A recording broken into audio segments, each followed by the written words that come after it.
The next thing that you need to know is what your job is in the writer's room.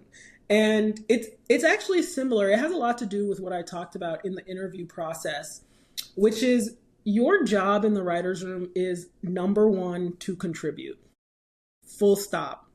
Contribute your opinion, contribute your ideas, piggyback off of people, bring in your own experience. If you've dated a lot and it's a show about dating, if it's a sex life of college girls, you've been to college, you've dated in college, you're going to be bringing those relevant experiences to the writer's room. Your job is to contribute.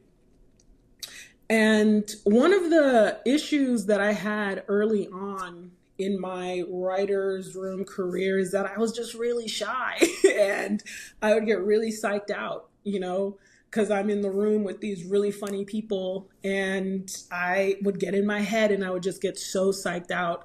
And now I look at it as an opportunity to overcome imposter syndrome, to overcome overthinking, to overcome shyness, because it is an opportunity to get out of your comfort zone, to think outside of your insecurities, and one of the reasons why I started teaching mindfulness, because again, guys, I've started to talk about mindfulness so much because it's such a powerful tool, particularly if you are ADHD, if you have imposter syndrome, if you are just really scared of shining, if you're scared of being visible. Practicing mindfulness is going to be really important for you because you're going to start to notice the feelings that come up in your body whenever you are anxious, whenever you are editing yourself, whenever you're overthinking, whenever you're being a perfectionist. I put it in a workshop called Mindfulness for Creatives. That workshop is free and it's going to be down in the description.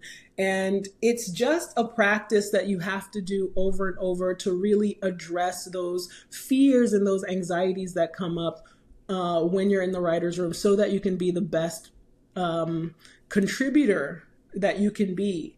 Because God forbid, in a few writer's rooms, I really let this happen to me. I let the fear overtake me. I let the imposter syndrome overtake me.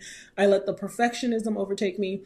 And of course, I forgive myself. I've learned, I've grown. It was a necessary growth process that was extremely uncomfortable and valuable, extremely valuable, to notice when I was being a perfectionist, when I was editing myself, when I was being quiet because I was afraid that something wouldn't be funny. So the things that you have to prepare for mentally in the writer's room is to be prepared to be seen, prepared to not get a laugh, prepared to not get your scenes into the final script, prepared to get your script rewritten a bunch and often, and really getting comfortable with being a contributor and detaching from the outcome.